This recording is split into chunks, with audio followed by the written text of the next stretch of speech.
So I'm going to start tonight's video off by saying something which might be seen as controversial. For most people, investing is probably a terrible idea. Now you may hear that straight away and leave a like on the video, you may hear that straight away and think I'm an idiot. But I want to explain why I think this, and more specifically what I mean. Because to completely contradict that, I don't think investing is a terrible idea as a whole. I think the way that a lot of people, specifically young people, invest is a terrible idea, and I'm going to explain what this means. I'm also going to be explaining some of the better, in my opinion, investment strategies which give you a higher guaranteed potential of success. Now, before we do jump into the video, it's important to always disclose I'm no sort of a financial advisor, right? You should obviously know that, right? So do your own research and come to your own conclusions. But investing as a tool is not a bad thing. And people only really start to understand the power of investing when they have some real wealth. I made a video the other day where I spoke about the fact that in my life, and I think in life in general, saving up £10,000, dollars, euros, is the milestone where life begins to change. And I had a few comments saying, well, 10,000 is nothing. 10,000 is the first time for me, and you guys may also agree or disagree, that I genuinely saw a point in investing.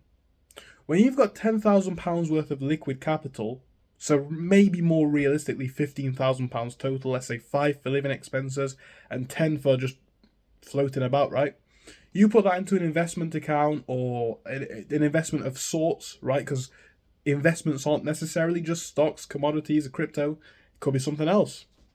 But you invest and you really start to see your money grow. 1% is now something that means a lot. 10% is something that means a lot. Like 10% of obviously 10,000 is obviously 1,000, and that for a lot of people may be 2 to 4 weeks worth of income.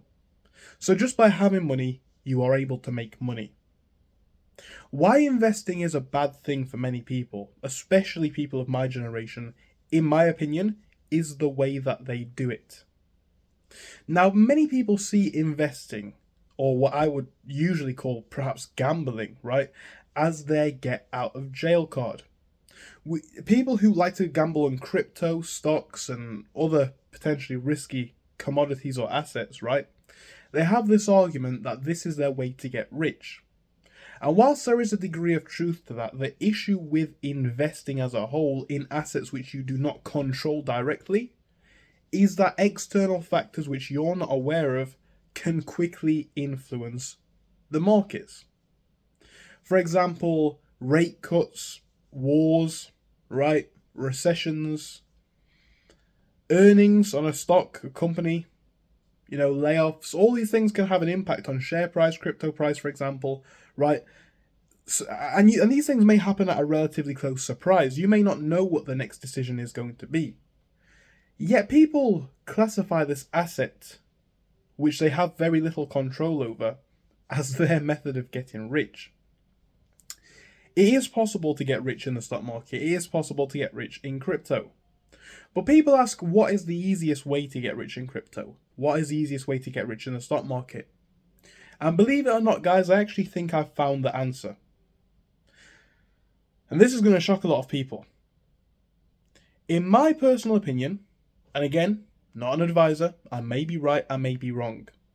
The easiest way to get rich in the stock market, or successful on the stock market, is to get successful out of the stock market.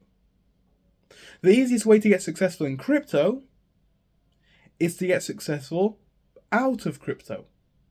Now, what do I mean by that? To summarize this very, very easily, the crypto, the stocks, that is something that can make you rich. But think about it more as a vehicle, and a vehicle that comes with quite a lot of risk. The thing is, guys, and this is true, stocks can go up, crypto can go up, stocks can go down. And this is where what I'm speaking about, making money in and out of the markets, is very important. If you bought Bitcoin, let's say in 2015, right? And you held even 1 or 2 Bitcoin now, you'd be rich. Or maybe 5 or 10 Bitcoin more realistically. You'd be rich. You would be rich. But here's the thing, guys. if you held 5 or 10 Bitcoin and you were rich, if you held 50 Bitcoin, you'd be even richer. Now, this sounds like a common sense point, but let me explain what I'm trying to make as my argument here. If you get rich in the stock market, you're going to wish that you had more assets. If you get rich in crypto, you're going to wish that you had more assets. If a stock goes up 50% and you have £10,000 worth, you're going to wish that you had £100,000 worth, right? So if it goes up, you're going to wish that you had more capital to invest. If it goes down, let's assume to zero. Let's assume that I've got a monthly income. I'm not saying that I do, but I'm hypothetical. I've got a monthly income of £10,000 and I invest £20,000 into a stock or crypto. If it goes up, I win, right? If it goes up, let's say 100%, I win. I double my money. If it goes down 100%, I lose 20 grand, but I'll make it back in 2 months, right? And this is why the best way to get successful with investing, and this is really a basic concept video, which some people are going to probably not like, but it's true. This is why the best way to get successful in investing is to get successful out of investing. People waste a lot of time, in my opinion, researching unnecessary details, trying to seemingly cope on excuses as to why they'll be rich one day. But as I say, and this is my fundamental message, stocks, crypto, markets in general are a gamble. You need something which is going to be more tangible first anyway. Because what many people don't seem to realize is the higher the potential yield on an investment, often the higher the potential risk. So if you're in a crypto that can go up by 16,000% and you'll be rich, it also probably has a high chance of going to zero. Generally speaking, right? And there's a reason why people draw examples like Bitcoin or gold over the last 5 years or Nvidia stock. There's a reason why people can call these household names. Because they are the outliers. You may make tens of thousands of percentage points on that crypto, or it may go to zero. And the real issue that I have with this investing mindset and culture is that many people, if or when their investment goes to zero, they are back to being finished. And they have no other prospects of being rich. Now, I'm going to say it very clearly. I have investments. I have a lot of investments, in my opinion. For my age, I think I have a lot of investments. But I also have, I think, a relatively strong income, especially relative to those investments. If my investments don't make me any money, I think I can still do well for myself, if I know it. If my investments go to zero, it's going to hurt for maybe 2, 3, 4, 5 months.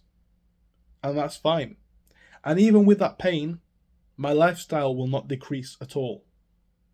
Because I understand this fundamental concept.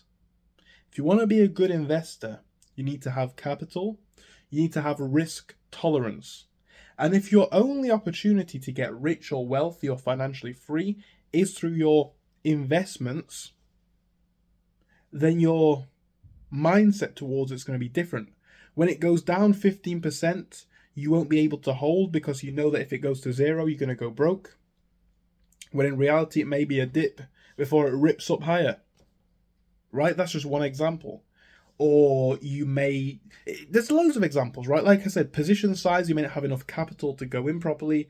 We can talk about so many things. But the message is simple, guys. If you want to be successful with investing, try become successful without investing. Seriously, it's so basic, but it's the thing that I'd recommend the most, because if you can actually understand what I'm saying here, you will agree that you can make a lot of money in the markets, but the more capital you have coming in through businesses, through jobs, whatever it is, the less your investments become the gamble, and the more they become the genuine wealth builder. Lower risk, lower yield investments, which still help to fortify and grow your money in this very inflationary economy. So that's all I'm really going to say for it, guys. Thank you so much for your time, and I hope I'll see you again soon.